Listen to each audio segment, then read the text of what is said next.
time at your busy schedule, and I know that you run a hectic schedule. You're everywhere.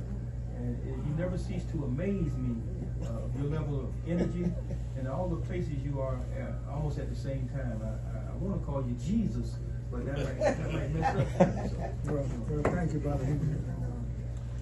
Every time I see you, I'm reminded of your father. As all the publishers who've been on tonight have reminded us, we're intergenerational. We've all inherited a great opportunity, a great responsibility, not just to reflect back on the past, but certainly to understand it. I think we should always learn from our history, not necessarily repeat it. And this year marks the 196th year of the Black Press of America. Since March 16, 1827, when Westwarm and Cornish defied the public expectations in New York City, we're publishing Freedom's Journal. And if you go back and look at the front page of Freedom's Journal 196 years ago, the issues are still the same in 2023. The issues of equality, the issues of justice, the issues of economic development, the issues of Black-owned businesses, the issues of our relationship to Africa. It was on the front page of Freedom's Journal 196 years ago. And we're still wrestling with that. But I would say, I want to talk about the progress that we made. Not just, sometimes I think we disproportionately focus on our hardships, our frustrations, our pains, and those are real. But God has blessed us. God has blessed the Black press. The Black press came out of the Black church. Yes, sir. So, you know, these institutions, I remind our young people today that we have to build infrastructure to keep the movement alive. We have to build businesses to keep the movement alive. We have to build communities to keep the movement alive. We have to build families to keep the movement alive. We have to build a people that are conscious of our blessings. That's why we fight for freedom, justice, and equality. That's why we don't accept injustice. That's why we don't accept some second or third place. You know, we should be up front, given that we helped build what is now known as the United States of America. We were not immigrants, we were builders. You know, we came here in chains. We were enslaved. We were not slaves, we were enslaved.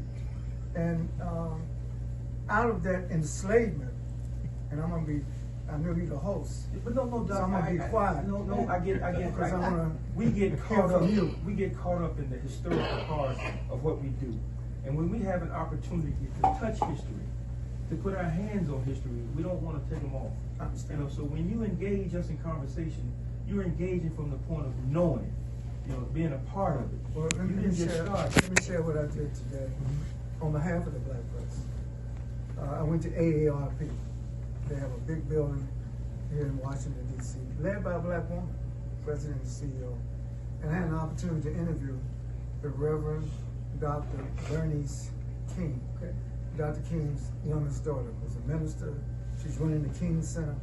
And we just kind of kicked it, because, you know, I worked with Dr. King when I was a teenager. I was the youngest person on SCLC staff from 1963 to 1968 when Dr. King was killed. And I've seen Bernice grow. And I reminded her that Coretta Scott King, Bernice King, and myself sat together at Mandela's inauguration in 1994 in South Africa.